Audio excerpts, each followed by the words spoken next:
মানবাধিকার কমিশন নেই 3 মাস ধরে খালি। আচ্ছা এই জায়গাটা লঙ্ঘন হয়ে এই জায়গাটা ক্লিয়ার না করলে হবে না। বলুন আওয়ামী লীগের আমলে বিএনপির কতজন লোক গুম হয়েছে, কতজন লোক এক্সট্রা জুডিশিয়াল অনুপাত করে আপনি দেখেন বিএনপির আমলে একজন লোক গুম হয়েছে কিনা?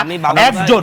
এই জায়গাটা একটু প্রশংসা করেন, তারপর ওইটা বদনাম করেন। বিএনপির ত্যাগকে আমরা আপনি যে নিরাপদ বিএনপি সরকারের আমলে আপনি যে গুম হবেন না এই আশঙ্কা নাই, একজনও যে হয় নাই, এই জিনিসটা একটু দয়া করে প্রশংসাটা করেন। তারপর আমরা বিএনপির ত্যাগকে স্বীকার করি। প্রশংসা চাই। আওয়ামী লীগ ক্ষমতায় থাকা তো করবেনি, কিন্তু সত্যটাও আওয়ামী লীগ বলবেন। ক্ষমতায় থাকাকালীন বিচার বহির্ভূত হত্যাকাণ্ড ঘটেছে, বিএনপি ক্ষমতায় থাকাকালীনও হয়েছে কম বেশ।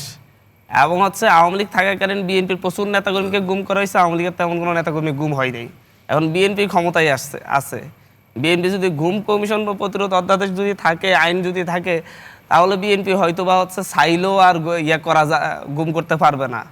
বিচার বহির্ভূত মানবাধিকার কমিশন শক্তিশালী থাকলে বিএনপির সরকার ভাই 3.5 মাসে যদি আপনি কনক্লুশন টাইমে দেন, আমি কনক্লুশন টানছি না, আমি আপনার কাছে বলছি আমার যে সাবাক থানায় যে ঢুকে যে হচ্ছে হামলা শিকার হয়ে মামলা নেয় নাই পুলিশ, এরপর যাওয়ার মাধ্যম ছিল হচ্ছে সে মানবাধিকার কমিশনে যেতে পারতো। ওই ছেলেটা ঢাকা বিশ্ববিদ্যালয়ের ডাকসুর সেই সদস্যটা আমাকে শেষ করতে দেন, শেষ করতে দেন।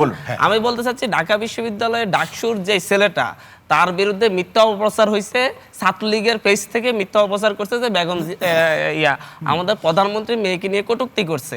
পরবর্তীতে প্রমাণ হয়েছে যে এটা সে করে না, এটা হচ্ছে ভুয়া ফটোকার্ড তার নামে ছড়ানো হয়েছে। সে সাবাক থানায় জিডি করতে গেছে, সেখানে ছাত্রদল কর্তৃক হামলা শিকার হয়েছে, তাকে সারা রাত আটক রাখা হয়েছে। সে পরের দিন এটার ব্যাপারে অভিযোগ দিতে চাইছে, মামলা দিতে চাইছে, হামলা শিকার হয়ে সে মামলা দিতে পারে নাই। তারপর যে তার যে একটা জায়গায় যাওয়ার জায়গা ছিল মানবাধিকার কমিশন, সেটাই তো নাই। এই ছেলেটা যে বিএনপি সরকারের আমলে মানবাধিকার কমিশনে যেতে পারো না, ন্যায় বিচারটা পেল না, ডাকসুর ঢাকা বিশ্ববিদ্যালয়ের একজন সদস্যের কথা বলতেছি, নির্বাচিত সদস্য, সেই ব্যাপারটার দায়িত্ব এই সরকারকে নিতে হবে, আমি তো বলবো।